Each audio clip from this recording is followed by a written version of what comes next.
Your alarm goes off, eyes open. What happens in the next half minute could determine whether you live to see your grandchildren graduate. Sounds dramatic, doesn't it? But here's something that will make your blood run cold. There's a specific action that over 70% of Americans past 60 perform every single morning, usually before their brain is even fully awake. And emerging research links it to a 40% increase in fatal heart events. Not cholesterol, not lack of exercise, not even stress. Something you're probably doing right now, this very morning, without giving it a single thought. And here's what makes this truly terrifying. Your cardiologist has likely never mentioned it. Not once. Not during your annual checkup. Not when discussing your medications. Not when reviewing your test results. Because the medical establishment has been so focused on what you eat and how much you move that they've completely overlooked the most dangerous 60 seconds of your entire day. The window between sleep and waking. I'm going to tell you something that contradicts everything you've been taught about heart health. The biggest threat to your cardiovascular system isn't happening at dinner. It's not happening at the gym. It's happening in your bedroom, in those first few moments after consciousness returns, when your body is navigating the most physiologically vulnerable transition it experiences every 24 hours. Stay with me for the next 15 minutes, because what I'm about to reveal isn't just going to change how you think about mornings. It's going to give you a specific, scientifically validated protocol that a landmark study in a major medical journal found reduced early morning cardiac events by 62% in adults past 60. 62%. And it costs absolutely nothing, requires no prescription, takes less time than brushing your teeth, but almost nobody knows about it. Let me explain what's actually happening inside your body right now, this very second, if you're over 60 and you just woke up within the last few hours. Between roughly 4 in the morning and noon, your cardiovascular system undergoes what researchers call the morning surge. Your blood pressure doesn't just rise, it spikes dramatically. Your heart rate accelerates. Your blood literally becomes thicker, stickier, more prone to forming the kinds of clots that trigger heart attacks and strokes. Stress hormones, particularly cortisol and adrenaline, flood your system at levels you won't see again until the next morning. This is completely natural. Your body is designed to do this. It's preparing you to function, to be alert, to move through your day. Here's the problem. After 60, your cardiovascular system doesn't handle this surge the way it did at 40 or 50. Your blood vessels have lost elasticity. Your autonomic nervous system, which regulates these automatic functions, responds more slowly. Your blood's natural clotting tendency is already elevated simply due to age. So this morning surge, which a younger body navigates smoothly, becomes a genuine danger zone for anyone in their 60s, 70s, or 80s. The statistics are absolutely chilling. The vast majority of heart attacks don't happen at night. They don't happen during stressful afternoon meetings. They happen between 6 in the morning and noon. And it's not because of what people are eating for breakfast. It's because of how they're transitioning from sleep to activity. And before we go any further, I need you to do something for me right now. Hit that subscribe button, drop a comment below, and tell me where you're watching from. Because this information needs to reach every person over 60 who thinks their morning routine is harmless. Your comment helps this video reach the people who need it most. Now, the medical community has known about the morning cardiovascular surge for decades. There are hundreds of published studies documenting it. And yet, when was the last time your doctor sat you down and said, "Let me explain exactly what happens to your heart in the first 60 seconds after you wake up, and here's how to protect yourself"? Never. Because we've been trained to talk about medications and lab numbers, not about the micro behaviors that happen before your feet hit the floor. That changes today. I'm about to walk you through 7 specific morning mistakes that are silently, systematically increasing cardiac risk in older adults. We're going from bad to catastrophic. And then I'm going to give you the exact protocol that the research shows can dramatically reduce your risk. Let's start with something that's going to surprise you, because it seems so innocent that most people do it without thinking twice. Reaching for your phone within the first 2 minutes of waking up. You might be thinking, that's it? That's the big danger? But listen to what's actually happening physiologically. When you grab your phone immediately after your eyes open, you're taking a brain that spent the last 7 or 8 hours in deep restoration mode and suddenly flooding it with information. Notifications, messages, news headlines, emails. Your cortisol levels are already elevated because of the natural morning surge. Now you're adding emotional and cognitive stimulation on top of that. Research published in a frontline aging journal found that this immediate digital engagement caused a measurable blood pressure spike in adults over 60 that lasted nearly 50 minutes. 50 minutes of elevated pressure, starting from the moment you first looked at that screen. Now here's what most people miss. The content doesn't even have to be stressful. It doesn't have to be bad news. Even neutral or positive information triggers the same neurological alarm response when consumed immediately upon waking, because your brain isn't ready for it. Your cardiovascular system isn't ready for it. The solution is almost embarrassingly simple. Keep your phone across the room. Better yet, implement what I call the 2-minute sanctuary. No screens for the first 2 minutes after your eyes open. Just 2 minutes. That tiny buffer gives your system time to stabilize before it's hit with stimulation. But that's just the beginning, because the next mistake is something almost everyone does, and it's actually more dangerous than you realize. Drinking coffee before drinking water. I know coffee is sacred. I'm not asking you to give it up. But the timing matters more than you can imagine, especially after 60. While you sleep for 7 or 8 hours, you lose roughly half a liter of water just through breathing and natural body processes. You wake up in a state of mild but clinically significant dehydration. At the same time, your blood is already thicker than it will be at any other point in the day because of that morning clotting tendency we talked about. Now add coffee. Caffeine is a mild diuretic. It tells your kidneys to release more fluid. On a well-hydrated body, that's not a big deal. On an already dehydrated body with blood that's already thick and sticky, it compounds the problem. Your blood becomes even thicker. Your blood vessels, which need proper hydration to maintain their flexibility, are working with less than they need. A study in a clinical nutrition journal found that adults over 60 who drank coffee as their first morning beverage before consuming any water had measurably higher blood viscosity for up to 90 minutes after waking compared to those who drank water first. Thicker blood is harder to pump. Thicker blood clots more easily. Thicker blood is what causes the cardiovascular events that destroy lives. The fix takes 30 seconds. Before your coffee, drink 1 full glass of water, room temperature, not ice cold, 12 to 16 ounces. This single habit, done consistently, has been shown to meaningfully reduce morning blood viscosity and lower early morning blood pressure. It costs nothing, requires no prescription, and it may be the most important 30 seconds of your entire day. Now let's talk about something even more impactful, something that sends people to emergency rooms every single day. Standing up too quickly from bed. When you go from lying flat to standing upright rapidly, your cardiovascular system has to instantly redistribute several liters of blood from your core and lower body upward to your brain and vital organs. In a young cardiovascular system, this happens quickly and smoothly. In an aging system with reduced arterial flexibility and slower nervous system responses, it doesn't. The result is orthostatic hypotension, a sudden, sharp drop in blood pressure that occurs upon standing. You might recognize it as that dizzy, lightheaded feeling when you get up too fast. That sensation is your brain briefly not receiving enough oxygen-rich blood. In mild cases, it's uncomfortable. In severe cases, it causes fainting. And in people with underlying cardiac vulnerability, it triggers dangerous compensatory responses. Your heart suddenly starts racing, trying desperately to correct the pressure drop. Research in applied physiology journals found that adults over 60 who experienced frequent morning orthostatic hypotension had a 38% higher rate of major cardiac events over 5 years compared to those who didn't. 38% higher. From standing up too fast. I remember working with Margaret, a 73-year-old retired librarian. She came in after a near fainting episode in her bedroom one morning. She'd woken up, immediately sat up, swung her legs over the side of the bed, and stood up, all in one continuous motion. She grabbed her nightstand just in time to keep from hitting the floor. She wasn't dehydrated.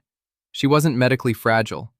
She was simply doing something she'd done thousands of times before, and her 73-year-old cardiovascular system could no longer compensate as quickly as it once had. I taught her what I call the 3-step morning transition. First, when you wake, lie still for 30 seconds. Let your body recognize it's awake. Let your blood pressure begin its natural adjustment. Second, slowly sit up and pause for another 30 seconds. Let your legs dangle over the side of the bed. Third, before you stand, plant your feet flat on the floor, lean slightly forward, and then rise slowly and deliberately. 3 months later, Margaret called me. "I haven't had a single dizzy spell since," she said. "I didn't realize how much I was scaring myself every single morning." This wasn't complicated medicine. This was 30 extra seconds of intentional movement. And those 30 seconds may have saved her life. Now, before we continue, I want to ask you something. Think about your own morning. What's the very first thing you do when you wake up? Do you sit up immediately? Reach for your phone? Jump straight out of bed? Type your answer in the comments below. I genuinely want to know, because understanding your current pattern is the first step toward protecting your heart. Let's keep going, because the next mistake involves something you might think is healthy, but the timing makes it deadly. Skipping breakfast or eating the wrong thing first. After 60, your body's ability to regulate blood sugar during the overnight fasting period changes significantly. Your insulin sensitivity shifts. Your liver continues releasing glucose throughout the night. By morning, blood sugar levels in older adults are often either too high or too low, depending on individual physiology. When you skip breakfast entirely, you're asking your cardiovascular system to perform the energetically demanding work of getting you upright and moving without providing any fuel. Your body responds by releasing more stress hormones, specifically more adrenaline and cortisol, to mobilize stored energy. And those stress hormones, already elevated from the morning surge, compound the cardiovascular load. But eating the wrong thing is equally dangerous. A breakfast high in refined sugar or refined carbohydrates, like a white bagel, a pastry, or sweetened cereal, causes a rapid blood sugar spike, followed by an equally rapid crash.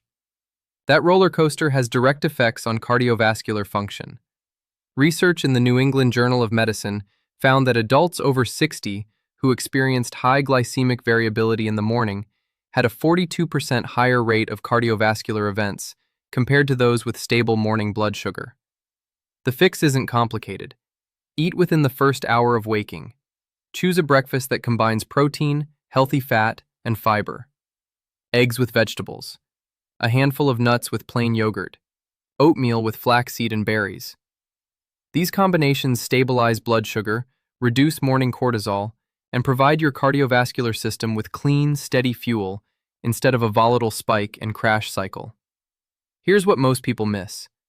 It's not just about what you eat, it's about when. Research found that adults who ate breakfast within 60 minutes of waking had significantly lower morning cortisol levels and measurably reduced blood pressure variability compared to those who delayed their first meal by 2 hours or more. Your heart has been working all night. Feed it correctly, and feed it on time. Now we're getting into the really dangerous territory. The next mistake is something people do thinking they're being healthy, and it's actually putting them at serious risk. Exercising too intensely in the early morning. Before you close this video thinking I'm telling you not to exercise, hear me out. Exercise is one of the most powerful heart protective interventions available. But there's a right way and a very wrong way to do it in the morning. And the wrong way is killing people. Here's the problem. You wake up. Your blood pressure is already elevated from the morning surge. Your blood is already thicker from overnight dehydration and natural morning clotting tendency. Your heart rate is climbing. And then you immediately push yourself into vigorous cardiovascular exercise. Running. High-intensity intervals. Heavy lifting. You're essentially throwing gasoline on a fire that's already burning at a dangerous temperature. Research published in a major medical association journal found that vigorous exercise during the morning cardiovascular surge window, specifically between 6 and 9 in the morning, was associated with a significantly higher rate of cardiac events in adults over 60 compared to the same exercise performed later in the day. The risk of a major cardiac event during early morning vigorous exercise was nearly twice as high as during afternoon or evening exercise of the same intensity. This doesn't mean morning exercise is bad. It means morning exercise needs to be handled differently. After 60, the ideal morning movement is gentle, gradual, and warming. A 10 to 15 minute slow walk, light stretching, gentle yoga, movements that help the cardiovascular system shift gears smoothly rather than forcing it from 0 to 60 in 30 seconds. Save your intense workouts for late morning, afternoon, or early evening. Your heart will not only be safer, it will actually perform better. I worked with Robert, a 69-year-old retired firefighter. He was proud of his morning discipline. Up at 5:30, running 2 miles by 6. He'd done it for years. He came to see me after experiencing chest tightness during one of his runs. His heart was structurally sound. His arteries were in reasonable shape. The problem was timing.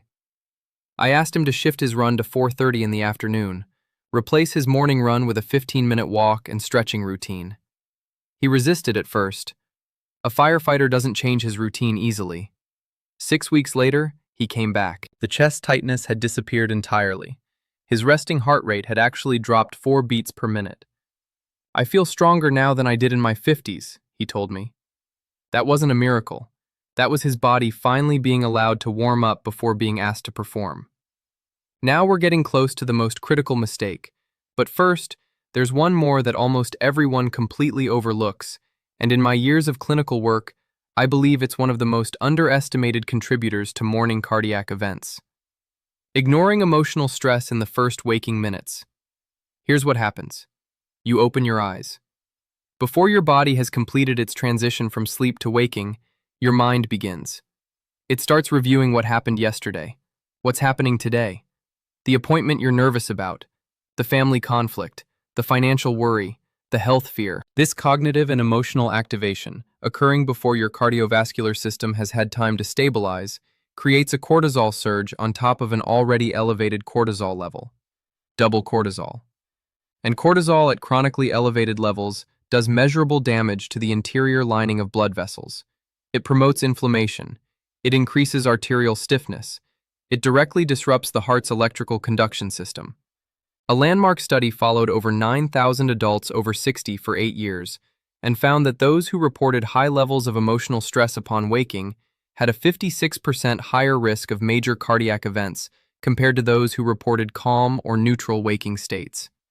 56% higher. Not from diet, not from exercise, from what they were thinking and feeling the moment they opened their eyes. The fix isn't about eliminating life's problems. It's about creating a brief morning buffer, a protected window of 2 to 3 minutes between waking and engaging with the demands of the day. Lie still. Breathe slowly and intentionally. Breathe in for 4 counts. Hold for 2. Out for 6. Do this 4 or 5 times. This specific breathing pattern activates the parasympathetic nervous system, your body's rest and repair mode, and measurably counteracts the cortisol surge. Research shows it reduces morning blood pressure by an average of 8 points in adults who practice it consistently.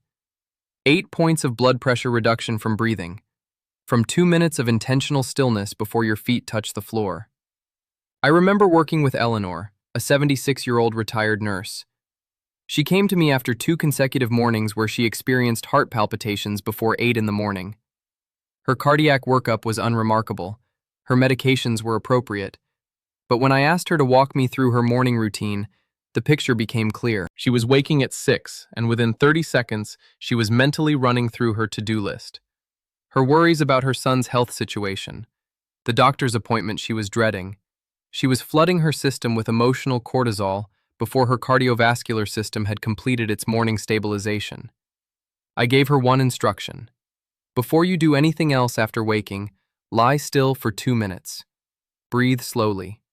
Name 3 things you're grateful for. Nothing complicated, just 2 minutes of conscious stillness. She called me 3 weeks later. I haven't had a single palpitation since, she said. I feel like I finally understand my own body. Why didn't anyone tell me this before? Because nobody was asking the right questions. Until now. This wasn't luck. This was science. And this was Eleanor finally giving her heart the 30-second gift it had been asking for all along. Now let's get to the most important mistake on this list, the one that, when corrected, has the single greatest measurable impact on morning cardiac risk in adults over 60. And once you hear it, you'll understand why I started this video the way I did. Moving from lying down to full activity without a transition protocol. Everything we've discussed so far converges here. The phone, the coffee, the fast rise from bed, the skipped breakfast, the intense exercise, the emotional flooding. They're all versions of the same fundamental error. They all represent a refusal to give your cardiovascular system a transition. Your heart, after 60, cannot go from 0 to 60 in 30 seconds. It wasn't designed to.